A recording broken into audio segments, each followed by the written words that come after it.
بعض بچے یہ شکایت کرتے ہیں جی ہمارا حافظہ تیز نہیں ہے، حافظہ کمزور ہے، ہمارا سبق یاد نہیں ہوتا. تو میں ان کو یہ وظیفہ میں نے سکھایا ہے اور آپ حضرات کو بھی بتا دیتا ہوں.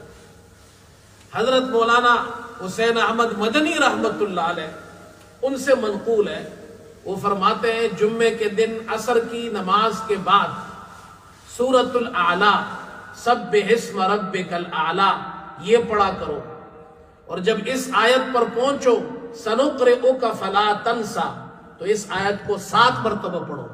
سنقرئک فلا تنسا 7 مرتبہ پڑھو، اس کے بعد پھر آگے پڑھو. یہ سورت مکمل کرو. جس کا حافظہ کمزور ہوگا اللہ اس کا حافظہ تیز کر دے گا، قوی کر دے گا انشاءاللہ. یہ عادت بنا لیں، حافظہ تیز ہو جائے گا. اچھا ایک بات اور بھی سمجھیے، کچھ لوگ یہ شکایت کرتے ہیں جی ہم فلاں وظیفہ پڑھتے ہیں فلاں وظیفہ پڑھتے ہیں، حافظہ تیز تو ہوتا نہیں ہے. یاد رکھے، خاص طور پر طلبہ وہ اس بات کو یاد رکھیں، حافظہ تیز ہونے کا وظیفہ تو یہ ہے، لیکن اس کے ساتھ پرہیز بھی ضروری ہے نا. ڈاکٹر دوائی دیتا ہے، پرہیز بھی کرنی پڑتی ہے. پرہیز کیا ہے کہ ترک معصیت، گناہ نہیں کرنا.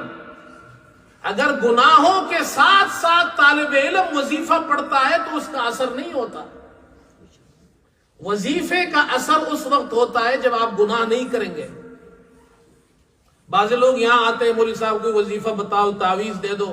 میں ان سے پہلی بات یہ کرتا ہوں نماز کی پابندی کرو، حلال اختیار کرو، حرام کو چھوڑو، حرام کاروبار مت کرو. اگر آپ حرام کو نہیں چھوڑتے ہیں، حلال پر نہیں آتے ہیں، گناہوں کو نہیں چھوڑتے ہیں، نماز پر نہیں آتے ہیں، دنیا کے سارے مولوی آپ کو وظیفے دے، تعویذ دے، کوئی اثر نہیں ہوگا. امام شافعی رحمت اللہ علیہ نے اپنے استاد حضرت وکیع سے شکایت کی کہ میرا حافظہ کمزور ہے.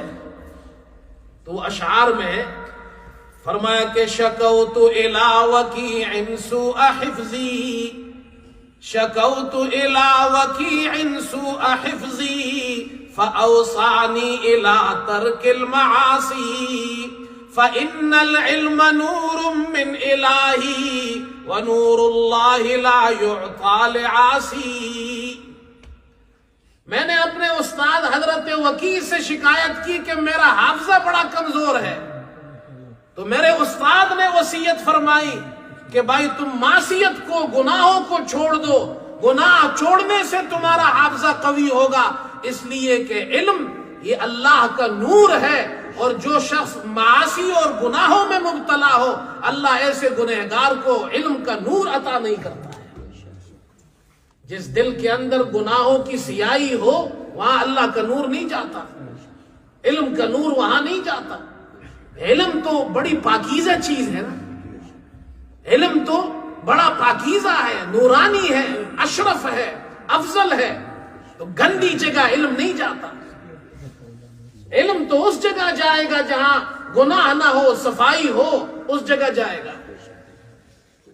اور جہاں پہلے سے گندگی ہو وہاں علم نہیں جاتا. طلبہ جو ہے خاص طور پر یہ وظیفہ بھی پڑھے اور گناہ